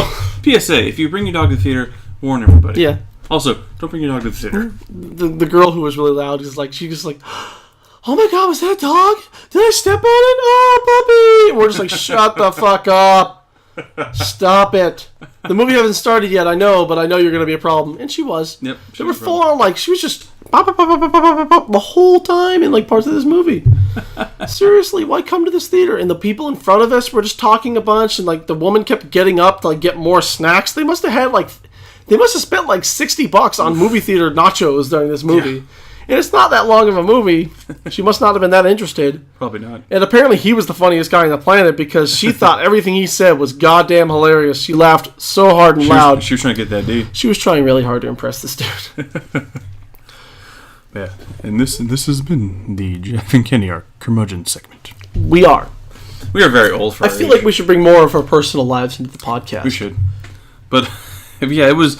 Yeah, that group of people around us, I didn't understand anything was going on there. Why any of the things that were happening with them. I was looking at Ben, what is going on? He's like, I don't know. I promise it's never happened before. Well, he said he's been in worse crowds. I can't imagine. But at the same time, I was for God's sake, people just shut the fuck up. Maybe it's because I've never sat in the back before. I always sit in the middle or the front. No, I've sat in the back plenty of times, and it's never been that bad before. I've been in a theater where I was almost certain that people in the back row were fucking, and they were less loud and obnoxious. They were considerate fuckers. They were very quiet, not like these assholes. So the immortal story is, if you're going to fuck in the theater, be considerate. Be quiet. I don't care what you do in the theater. Just keep your damn phone off and be shut up about it. Yeah. So, that was God Bless America. Yeah, God Bless America. I liked the movie. I thought it was good. I think it is very much a commentary on we as a society, but there are, like I said, there are a couple moments that are preachy, but overall I thought it was pretty... It's a little too much at times, but it was good. It's alright. Yeah, but I feel like all the over the top stuff is really intentional. I don't think there's gonna be a watch again for me on that one. Maybe. I feel like I've gotten everything I'm gonna get out of that movie. I'm done with it now. I might watch it again, but it'll be a while. But yeah, no, it's definitely worth at least the one view, I would say. Now the other film was a very weird film, very awesome though, and I still feel like it's a prequel to Vampire the Masquerade Bloodlines. We watched it. It was on my Netflix queue. It's a film called He Never Died. He Never Died. It was on my Netflix queue for 3 months or whatever because Henry Rollins is playing the main character in it. That's why it's there. That is the only reason why it's there. And that's the reason why Kenny clicked on it because I was like, hey, look, I had that Henry Rollins movie. And he was like, oh. Henry Rollins? Click. And we watched it. Henry Rollins plays a very stoic character. A very almost I don't know, maybe aloof. But he's very. I'm gonna save you guys disengaged. I'm gonna save you guys some trouble and spoil a little bit of the plot because my issue with the movie is that like I said a bunch of times, like, when does this movie get started? Because the first like half an hour to 45 minutes, and it's not a long movie. Yeah, it's only about an hour and a half. Are very much so like these scattered scenes of just setting up this weird guy that he's playing. It felt to me like, it was like trying to build up who he is, but it didn't go quite long enough in that scene. They were trying to be very showy, but they were almost too subtle. Where I'm like, just get to it already. This is a movie. You have to show us something. They would have the opposite problem Suicide Squad was when they were almost too showy. As it turns out, and you don't find out about this until like I'll say the last middle of Act 2. Yeah, almost start of Act 3. Yeah, it's really actually hard to figure out what like to say that movie had a 3-act structure is. The lines are too blurred for me. Yeah, but anyway, where middle of Act 2 would be, he finally tells the one of the characters in the movie that he is Cain, like as in Cain and Abel. He's lived since the dawn of humanity, according to the Bible. Yes. Or as he said, it's actually pronounced Cain, but it got mistranslated as Cain. Yeah, he yes. So he is the first murderer and vampire. They don't say the word vampire. They don't. Yeah, you never see him like trying to drain people. No. They actually go into a bit about that too, which I was. He drinks blood, but more often than not, he just eats people. Yeah. He just eats like from what I understand, finger food, literally. He drinks blood as a way to satiate his desire to eat people. So it's a substitute for him wanting to eat people. Yeah. So it's because he mentions it's like. Because the waitress Cara, who's the other character, he's pretty heavily involved with in terms of just interaction. He's like, "Who are you?" He's like, "Well, I'm in the Bible. If that helps." Yeah, I'm in the Bible. If that helps. Been around for a while. How old are you? I actually don't know. It's like there's like she's looking through his trunk and she's asking, like, "Is this you? Is this you? Like, what's this?" And he goes like, and she pulls out this old bottle of wine. He's like, "Yeah, it's supposed to get better with age, but I think after 450 years, it's." Probably a little too bitter. Yeah. And then she goes, and then she looks at it and he goes, "It's British."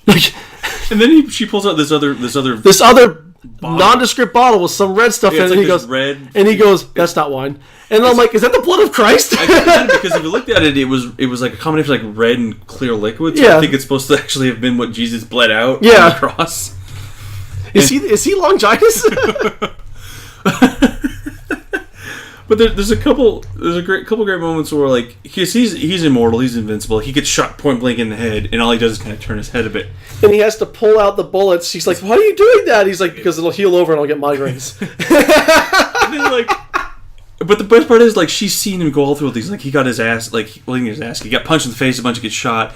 But she's still surprised about the shit that's happening with him. Oh my god, she just has to get over it to a certain point. And finally she does. She finally accepts it. She begins to roll with it, but but nobody in this movie does what I would do. In that, like, if I would never interact with this man, I would be afraid of this man.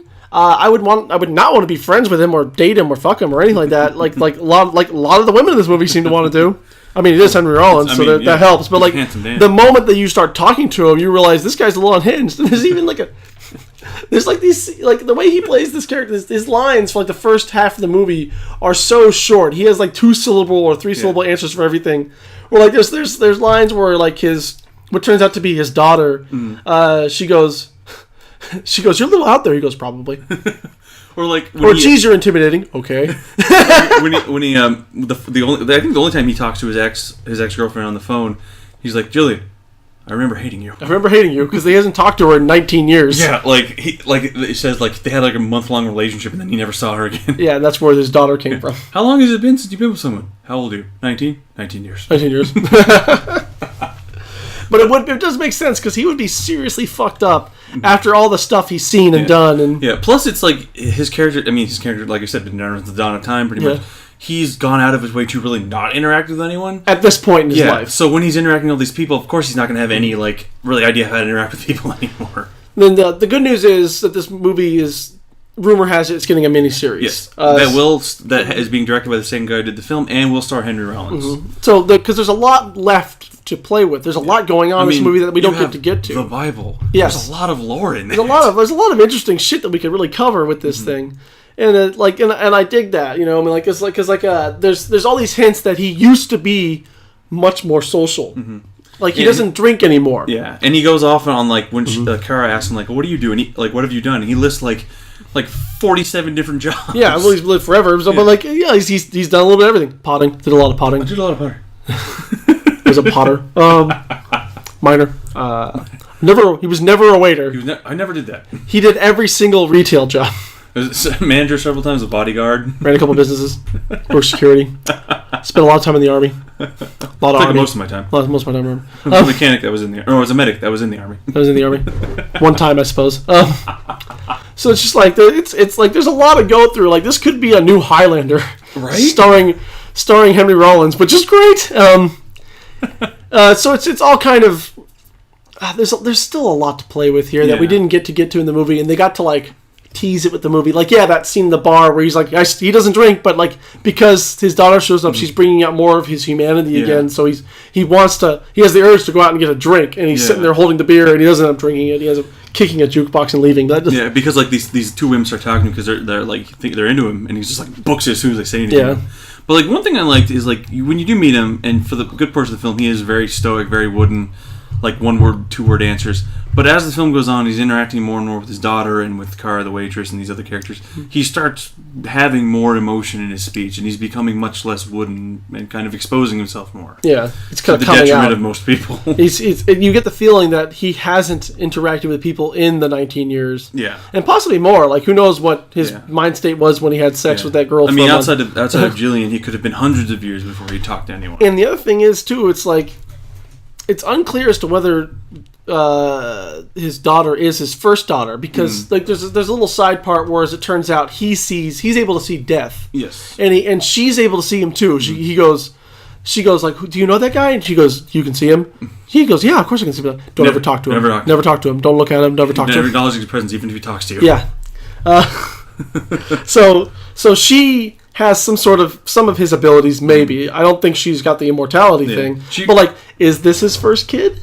Exactly. If you've lived forever, you've probably planted your seed a little bit, you know what I'm saying? A little bit. But no, it's that I thought was really cool. Some wild outs all over fucking biblical history. Because it did touch on, like, the thing is, like, because they are going to do a miniseries, this movie touched on so many different plot points you could go from with that. You could put that movie anywhere in time. Exactly. Anywhere. They only gave you a couple historical references. We know he was in World War I. We know that he wasn't in the Civil War because he was in China instead at the time. How was the Civil War? I don't know. I was in China at the time. I don't know. I was in China at the time. The thing with, like, getting the wine, how he has the bottle of what is probably Christ's blood. Yeah, there's only a couple... Where he got millions of dollars that he has in a trunk in his house. If you live forever, you can just have millions of dollars. I mean, it's just he's like, I can sell more stuff if I need to. Yeah, he's got stuff that he can sell.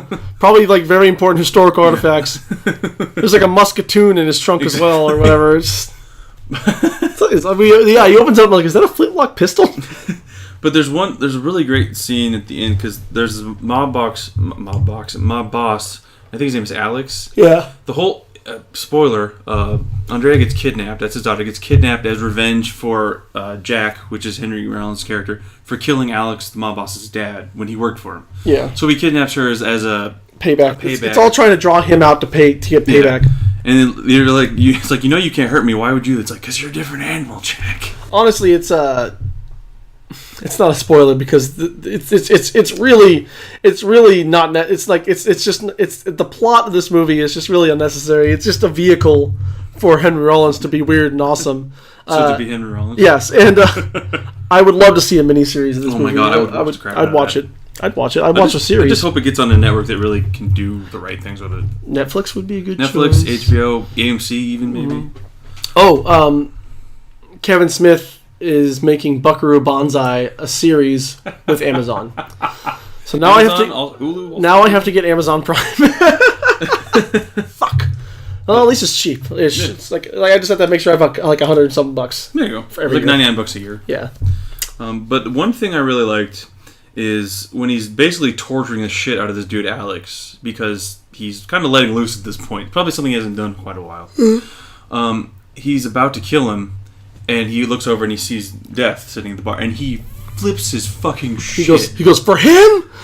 And you're like, what? And then you realize, like, he can't die. Every time he's killed someone, he's always seen death, and he's wanted to die for pretty much this whole time. Yeah. Because he's cursed by God, he can't.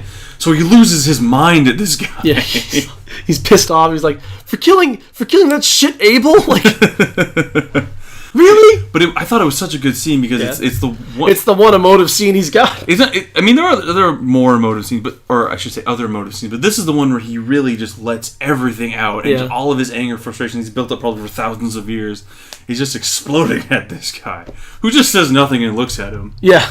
And then at one point after Pete decides not to kill Alex and leaves to go help his daughter, he says, "Did you see that man? No, don't worry, you'll see him very soon."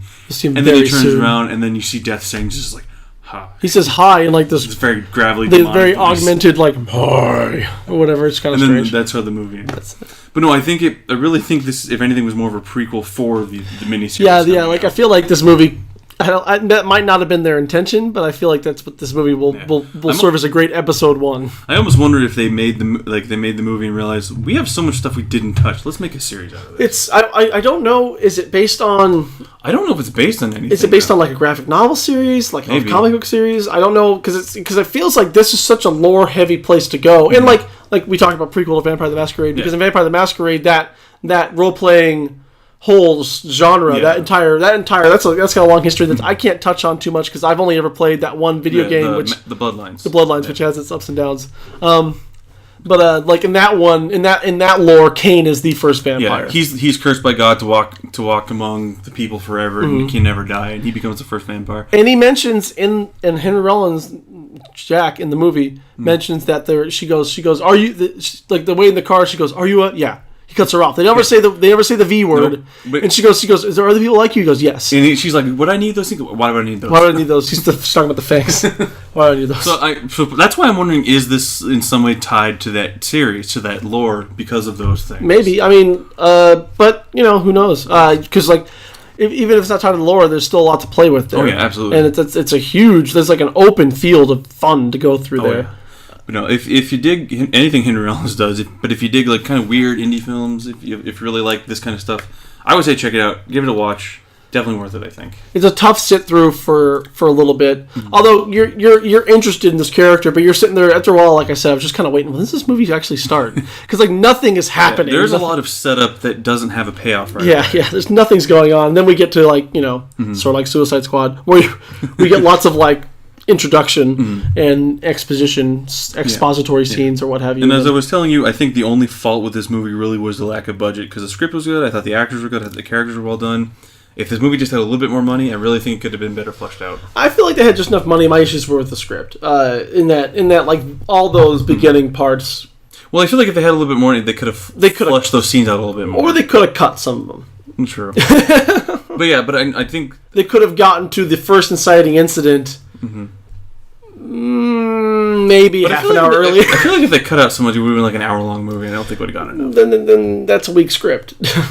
Well, but I could have had more. Like, I feel like if they had a little bit more money, they could have flushed out those scenes and made them work a little bit better. I don't know. I feel it's hard. It's hard to say without seeing the actual script and the initial cut. I don't know. But yeah, check it out. I think it's worth it. I dug it. Definitely worth a shot if you like that kind of stuff. But I think we've beaten these dead horses quite long enough. Is this the? Yeah, look at that. Is this the end of our very first? I think so. Only so far face-to-face podcast. Not the last one though. Not the last. Oh, he's scrubbing my beard again. Doing it again. Oh no. So we're gonna begin every episode. Let's just lean on the mic and see if we can get it. I think it's picking it up a little bit. That's just fucking weird. This is fun. We have to do this again. Yeah, it's hard to look at you still, though. Oh God, you're so fucking ugly. Whew, God. Thank God for radio. No. Yeah, I think this is a good episode. I had fun. I think the basic recommendation I can say is for all of those films we mentioned, go see all of them at least once. That's go see everything. Well, I mean, two of them, if you subscribe to Netflix, you can see them that way. One of them you have to buy a ticket for, but yeah, if you wait long enough, you can just buy the film. I suppose, but you should probably buy a ticket. Yes. But yeah, no, I dug all the films. From what I can gather, Jeff dug the films as well. Yes. So, yes, if you like that kind of stuff, everything we've mentioned, I would say worth at least one see. Possibly more if you're really into that kind of stuff. But yeah, I think that's all she wrote there. Yeah. Buddy. Wow. Friendo. This has been a One Coast episode of A Better Podcast, brought to you by, well, us. Brought to you by my laptop and this microphone. Your Toshiba laptop. And this Blue Yeti. Blue Yeti. Blackout Edition. Blackout Edition. It's called the Blackout Edition because none of it is blue. Nope, it's all black. And I gotta say, it looks nothing like a Yeti. Nope, very less furry. Although they do have a delightful Yeti as a mascot. Their mascot is a Yeti. So here he is hiking and hanging out with a friend. Wearing a business tie. But I do like this microphone, and I feel like we're going to have... This is probably the best sounding This is going to be the best sounding episode. I might not sound as much like a Muppet. But no, I don't think it'll make our voices sound better, but it does... The quality will go up. Unfortunately, if Kenny continues to use this mic, I will still be on my cheapy $25 headset. So sorry, So I will sound great. I will still sound like shit. But so nothing really will change. There's only so much improvement because shit comes out of my mouth, my voice sounds shitty. The message you really should be taking away from this is we suck. Yeah, I'm just going to go fill my pockets with rocks and go walk into a lake now. Yeah, I'm going to make sure I find that rafter I was looking for earlier. Goodbye, everybody. Bye.